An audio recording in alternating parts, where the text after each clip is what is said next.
Tere päevast! Postimehe sõjastuudio alustab.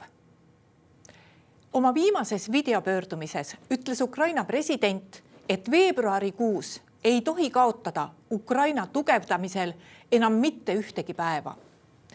Me ajame Ukraina teemadel juttu strateegilise kommunikatsiooni eksperdi ja Riigikogu liikme Peeter Taliga, aga veel enne, kui me oma jutuajamise juurde jõuame, võtame ühendust Ukrainaga, kus on kohapeal meie kolleeg Tarvo Matsen.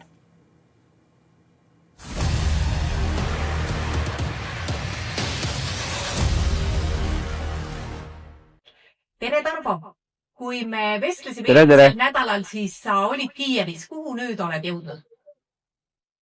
Ja ma olen siin Rumeenia piiri ääres sellises linnas nagu Tšernivtsi, kus elab umbes 200 000, natukene rohkem kui 200 000 inimest. See on selline linn, mis tegelikult rünnakute all ei olegi sõja ajal väga palju olnud. Üks suurem rünnak on siia olnud, ehk siis hästi palju on siia inimesed tulnud sõja eest pakku.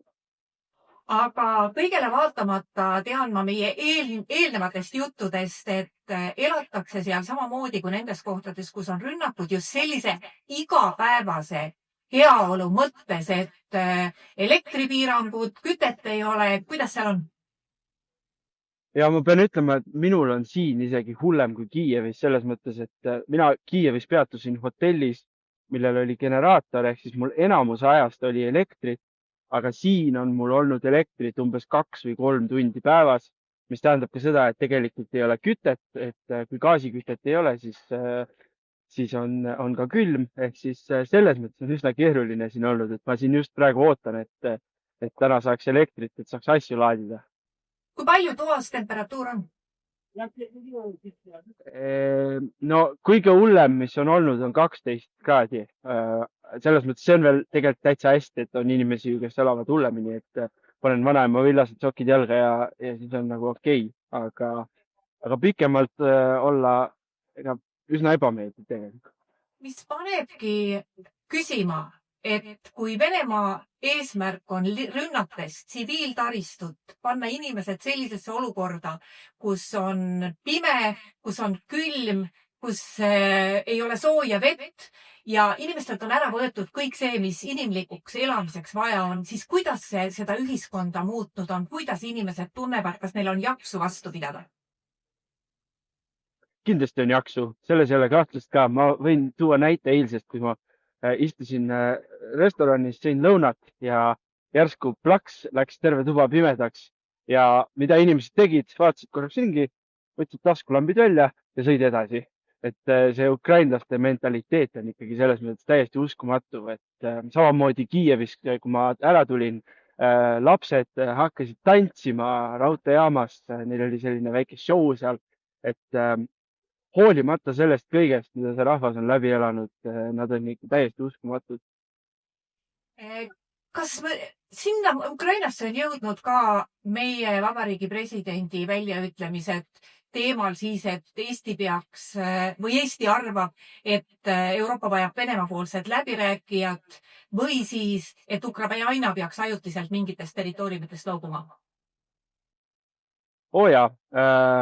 Kui ma Kiievis olin, siin Tšernivtsis ma ei ole väga ametiisikutega nii-öelda kohtunud, aga kui ma Kiievis olin, kohtusin presidendi administratsiooni inimestega, kohtusin endiste presidendi administratsiooni inimestega ja ajakirjanikega ja nii edasi.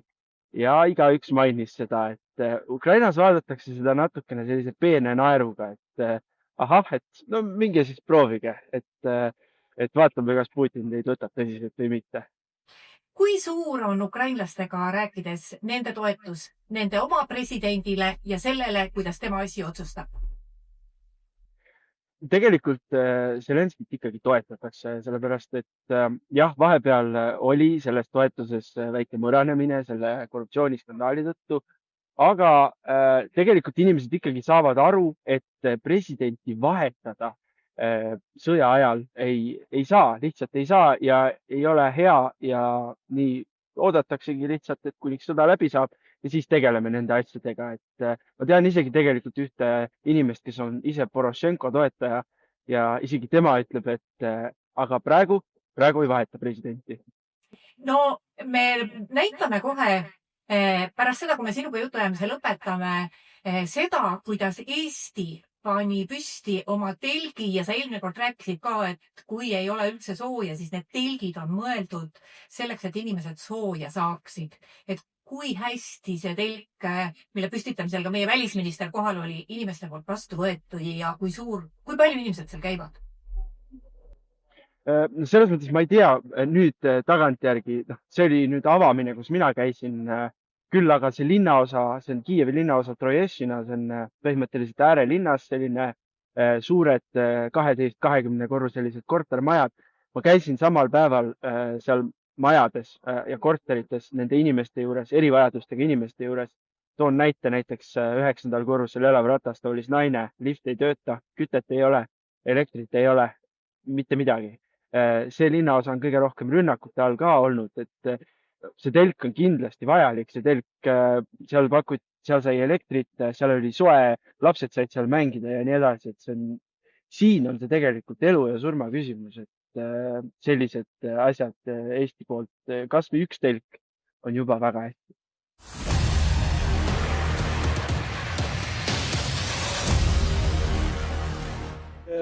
Oleme siin välisminister Margus Tsahknaga Kiievi äärelinnas, mis tegelikult kõige rohkem rünnakute poolt peaaegu lüüa saanud, et no, näidake siis meile, mis Eesti on siia teinud. Kõiget me peame aru saama mastaapidest, et äärelinn ei ole mingisugune paar tuhat inimest, vaid me räägime ikkagi sadadest tuhandest inimestest. Ja see, mida Eesti on suutnud teha koos Mondo ja Pagulasabiga, on võib-olla väike nurgake, aga see kõik skaleerib üles. No siin hakkame pihta järjest, siin on soojad WC-d, meile tundub see täiesti tavaline, aga tegelikult kui ei ole kütet, kui ei ole elektrit, siis tegelikult inimesed, neil on lihtsalt eluliselt vajalik saada kas või korraks mingisugust inimlikku sooja kohtlemist. Siin samamoodi WC-d näha. No lähme sisse. Väga viisakas. Aga kui me räägime sajadest tuhandest inimest, siis tundub, et see on väike skaala, aga tegelikult see sõnum levib. Me täna avame selle ja me viime selle ülespoole. Meil on siin järgmine telk, kus inimesed saavad sooja vett. Ja jällegi tundub meile tänapäeva Eestis, et mis mõttes sooja vett, aga kui sa korra keerad oma kaamerat ringi, siis sa näed neid majasid, kus on valgus sees, mitte kõigis tubades, kuigi peaks olema, siis praegu on neil niimoodi, et kütet ei ole, küte on väljas ja neil on teatud tundidel lubatud natukene elektrit. Ehk siis nad saavad valgust, nad saavad võib-olla midagi soojendada, aga neil ei ole sooja vett. Ja näiteks see telk siin ongi mõeldud selleks, et inimesed saavad vajadusel tulla võtma sooja vett. Tundub meile täitsa tavaline, aga tegelikult kui sul ei ole elektrit ja veelgi vähem sul tuleb kraanist sooja vett, siis sul seda lihtsalt ei ole. Ja siin on siis see telk, kus saavad inimesed tulla sooja.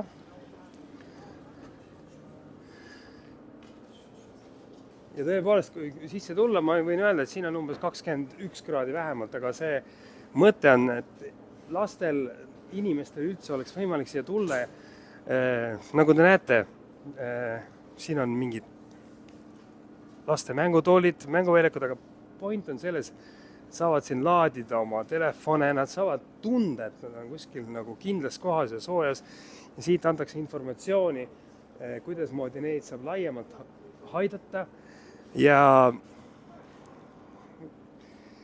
ma ütlen ausalt, et ma kunagi elasin Tartu külje all Märjal, sellises väikses külas, kus Nõukogude Liidu lõppemisel ühtlasi ka lõppes katlamaja tegevus ja kus ei olnud mitte mingit kütet ja elektrit ei olnud sellepärast, et me kogu aeg üle tarbisime. Mulle natuke meenutab kõik see olukord siin seda, aga lihtsalt neil ei olnud tookord sõda, vaid meil oli ere helge tulevik.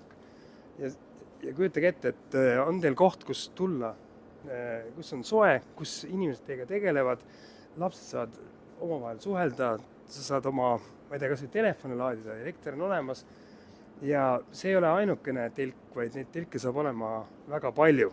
Kui mitu telki Eesti paneb?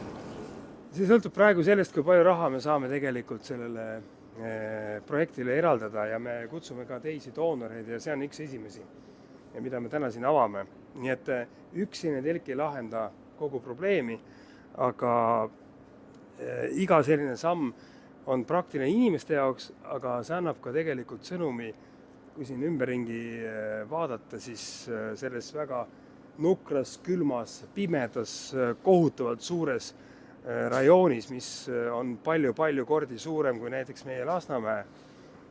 Lihtsalt inimesed teavad, et neil on tegelikult keegi, kes on nendega koos ja aitab neid.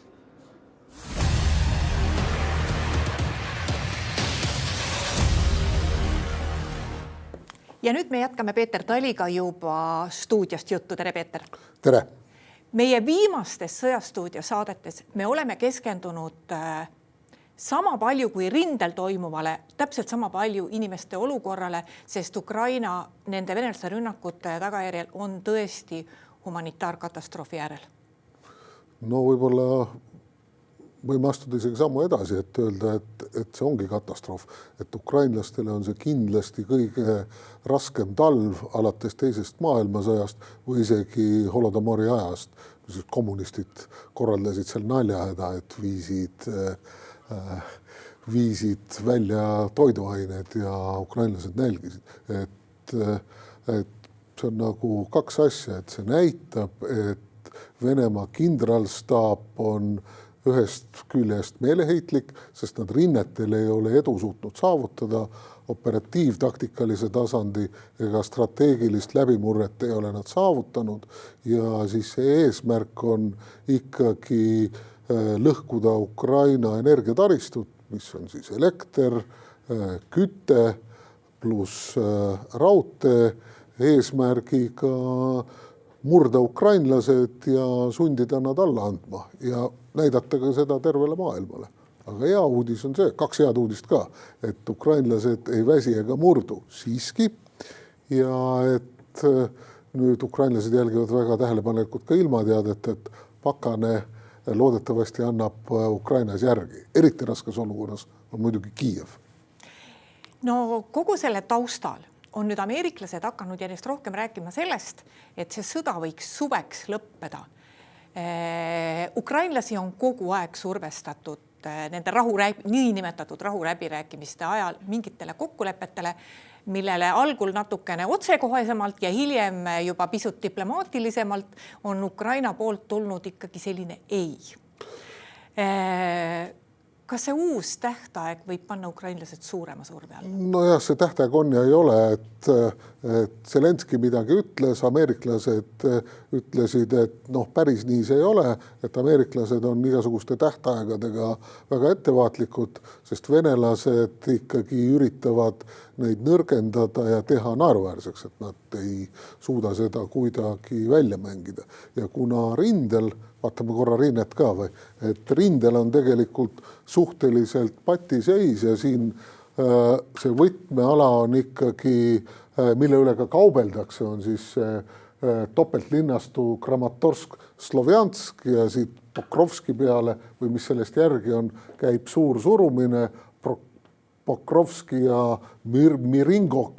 Mirnhograd või siis nagu rahulinn, et Pokrovskist on ukrainlaste käes linna põhjaosa, suur raudteesõlm, sealt nad tahavad edasi minna ja nüüd mitte ainult ukrainlased, vaid analüütikud hindavad ka, et seda Slovjansk, Kramatorsk kindlustatud linnakut sama tempoga venelased võiksid vallutada siin veel, ütleme 2 või 3 aastat. Ja nüüd Putin ikkagi jõuga surub ja ta usub, et ta sõjalise, diplomaatilise, majandusliku ja informatsioonilise mõjutustegevusega murrab ukrainlased ära, aga nii ei ole läinud. Muide, eelmisel nädalal juhtus üks huvitav asi rindel, nimelt välja lülitusid venelaste jaoks kogu rinde ulatuses Starlinki satelliitside terminalid ja selle kohta ka just selles samas eileõhtuses pöördumises Ukraina president ütles aitäh. Sellest oli neile kasu ilmselt. Ja, et mööda kõveraid teid on venelaste kätte sattunud Starlink terminalid ja nad on kasutanud siis seda satelliiti sidet juhtides ka muuhulgas neid sama Shahed suuri droone, mis Ukraina energiataristut hävitavad ja siis nüüd Elon Muski kompanii Elon Musk listisid ära, et mis on siis nagu valged, mida ukrainlased kasutavad ja ülejäänud, mis on kõveraid teid venelaste kätte läinud, ei töötanud ja nüüd venelaste Z-blogijad või sõjablogijad kasutasid kõiki keerulisi venekeelseid sõnu, mida me loomulikult ei räägi ei Eesti ega ka venekeelses Postimehes. Kui rindeolukorda veel natuke kommenteerida, siis mida see soojenemine tähendab, et rindel, et muidugi karmides, külmades tingimustes oli kõigil kehva. Nüüd tavaliselt, kui läheb soojemaks, siis tuuakse välja see, et siis lähevad ilmad udusemaks. Ja uduste ilmadega tõenäoliselt vähemasti droonide lennutamine on piiratud, aga droonidega siiski väga paljuski ukrainlased ju kaitsevad ennast. See on tõsi, aga ega siis praegune olukord ei lubanud ka ukrainlastel droone kasutada, sellepärast, et päikest polnud, pilvine ja nii edasi. Ja mis on kindlasti, mis puudutab maastikku, et kevadine sula, mis ei ole see päris Rasputitsa, aga ikkagi, mis ei lase, aeglustab inimeste liikumist ja ka igasuguste sõidukite ja tehnika liikumist, et nii on. Et see kõige suurem mõjutus on. No kui see, mis nüüd sealt rahuläbirääkimistelt läbi tilgub, on see, et ikkagi Ukraina peaks mingid territooriumid loovutama, see sõnum on ameeriklaste poolt, siis praegu, kui Ukraina ei ole pidanud, jutt käib põhiliselt Donbassis siin, aga kui Ukraina ei ole pidanud sealt mitte midagi ära andma, siis tõenäoliselt on üsna selge, et ta ei hakka oma vägesid välja viima aladelt, mis on nende käes. No isegi Ukraina on ikkagi parlamentaarne riik ja isegi kui Zelenski mingi allkirja annaks, isegi kui, siis see ei ole tegelikult võimalik, et seda otsust saab teha parlament ja see on teine asi. Need Ukraina sõdurid, kes sõdivad, et mis tingimustel nad oleks nõus ära andma. Et ma ei kujuta seda ette, seda on väga raske uskuda ja see on see sama asi, et neid kindlustatud positsioone venelased ei saa kätte ja nüüd see mäng nagu käib, et Lavrov siin tuli eile välja, Venemaa välisminister siis ütles, et ameeriklased ei pea lubadustest kinni, justkui ameeriklased oleks midagi lubanud kuskil. Ameeriklased lubasid ju rahu vahendada ja öelda, et tehke rahu, aga venelased ei ole sellest rahust huvitatud ja ukrainlased saavad aru, et ükskõik mis järeleandmise nad teevad, kui garantiid ei ole, siis Putini Venemaa tõmbab hinge, leiab mingi ettekäände ja tuleb kohe uuesti. Selle sama viimase olukorra pärast, mis on meile siin nüüd paari kuupäeva selgeks saanud, ehk siis, et Ameerika enam ei võta ainukaitsja rolli, eurooplaste ainukaitsja rolli ja eurooplased peavad ise suutma ennast kaitsta. See on tekitanud olukorra, kus Euroopas on läinud, kas küll tegudes, aga sõnades sebimiseks, ehk siis muretsetakse enda pärast. See mure ise enda julgeoleku pärast, Euroopa julgeoleku pärast on pannud eurooplasi vähem tegelema Ukraina suunas, kui ohtlik see olukord on? No tegelikult see on üks ja see sama asi ja nüüd julgeolekupoliitika analüütikud ja julgeolekupoliitika tegijad, nii siis täitevvõim kui seadusandlik võim, need saavad ikka üsna hästi aru, et see on üks ja sama asi ja see on isegi veel laiem, et see on see uus kurjuse telg. Venemaa, Hiina, ilma Hiinata Venemaa ei sõdiks, Põhja-Korea ja Iraan, et nemad tahavad ju meie eluviisi muuta, niisugust külluslikku ja toredat elulaadi ja muuta ka maailmakorda. Ja nüüd muidugi Venemaa üritab tähelepanu kõrvale juhtida, panna tegema sabotaaži ja diversioonina.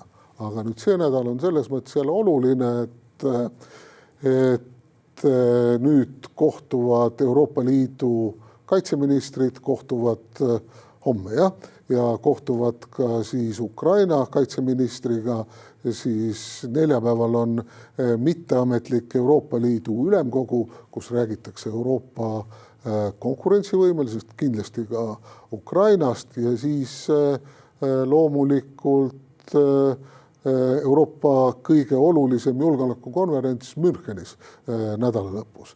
Ja me eurooplastena peame olema lihtsalt enesekindlamad, aga me peame iga hinna eest säilitama ka tugeva liitlassuhte Ameerikaga. Venelased üritavad seda lõhkuda. Aga kui nüüd rääkida veel, et mis Euroopat raputavad need Epsteini failid, kus on ka, ütleme, Vene erinevate eriteenistuste käsi küünarnukini sees. No Müncheni julgeolekukonverentsi eel on juba ka selline meelsus, et näitab põhiraport ilmunud, mis lubab ennustada, et meeleolud seekord on eriti sünged, et kui eelmine kord ameeriklaste väljaütlemine šokeeris kõiki, siis praegu ma saan aru, minnakse sinna juba ikkagi suhteliselt selliste kurbade või mustade mõtetega. No ei ole mõtet must olla, tuleb või musti mõtteid mõelda, et ma ikkagi tsiteerin jätkuvalt Andrus Kubiliust, kes ütles säravalt, et mille pärast 450 miljonit eurooplast peavad anuma 340 miljonit ameeriklast, et need kaitseksid 140 miljoni venelase eest, kes ei saa hakkama isegi 38 miljoni ukrainlasega. Me peame rohkem tegema ja nüüd Euroopa Komisjon on pakkunud välja ka siis julgeolekupoliitika valge raamatu teekaardi üles lugenud võimelüngad, mis tuleb täita ja teinud ettepaneku suurendada järgmist Euroopa Liidu eelarvet 3% võrra 2 triljoni. Et see on päris töö, päris tegevus, aga me peame ise ka tegema rohkem ja siis julgustama riike investeerima Euroopasse, Euroopa kaitsetööstusse ja kaitsevõimesse. Et 450 miljonit inimest, et see on tohutu majanduslik jõud, sõjaline jõud ja innovatsiooni jõud. Seda sõjalist jõudu tuleb veel ehitada. Tulles veel saate lõpus tagasi Ukrainas toimuma juurde, siis kui ukrainlaste taristu saab nii tugevalt venelaste poolt rappida, siis ukrainlaste enda rünnakud Venemaa territooriumi suhtes samaväärsed ei ole. Et miks Ukraina tugevamalt ei vasta samaga, et võib see põhjus olla selles, et kui Ukraina on öelnud, et nad ikkagi Venemaa territooriumi ründamiseks kasutavad nende oma toodetud relvi, et neid lihtsalt ei ole nii palju? Seal ongi 2 põhjust, et Ukraina lubas häälekalt üllatusi selle aasta alguseks, aga kõiki relvasüsteeme nad ei ole suutnud toota nii, nagu nad on planeerinud ja jälle tuletan meelde, Venemaa sõjalise võime taga on Hiina, Põhja-Korea ja Iraan, mürsud, tehnoloogiad ja kiibid ja mis ukrainlastele teevad suurt muret rindel on liukpommid, selle vastu on vaja jälle korralikku õhutõrjet ja õhukaitset ehk siis ka lennukid, et siin on õhus Prantsuse Mirage'id, õhus nagu nad veel ei ole, Prantsuse Mirage'id on õhus, aga et ka Rootsi kaalub või kuidas läheb nende Jaskrippeniga, mis võiksid koos pikamaa rakettidega, nii õhk-maa kui õhk-õhk-rakettidega ikkagi muuta seda lahingupilti, kergendada. See on see probleem, aga nagu maaväelahingu mõttes on suht viigiseis, jah. Mis sa prognoosid, mis lähikuudel juhtuma hakkab, nii rindel kui ka ütleme sellisel poliitilisel areenil ja läbirääkimiste areenil? See kõik on väga dünaamiline, väga keeruline on prognoosida, aga ma ei näe praegu, et kuidagi venelased oleksid suutelised tegema nüüd maavägedega mingisugust operatiivtaseme või strateegilise taseme läbimurret. Läbirääkimiste asi on teine asi ja tegelikult ei maksa alahinnata ka neid Epsteini faile, et see Suurbritannia valitsus ikkagi kõigub, võdiseb ja vangub ja prantslased on tõrjunud jällegi siis selle valeinfokampaania Macroni vastu esialgu. Peeter Tali, aitäh, tulemast Postimehe Sõjastuudio saatesse. Ja aitäh ka kõigile neile, kes meid täna vaatasid. Postimehe järgmine otsesaade on eetris juba homme. Seniks lugege uudiseid postimees.ee.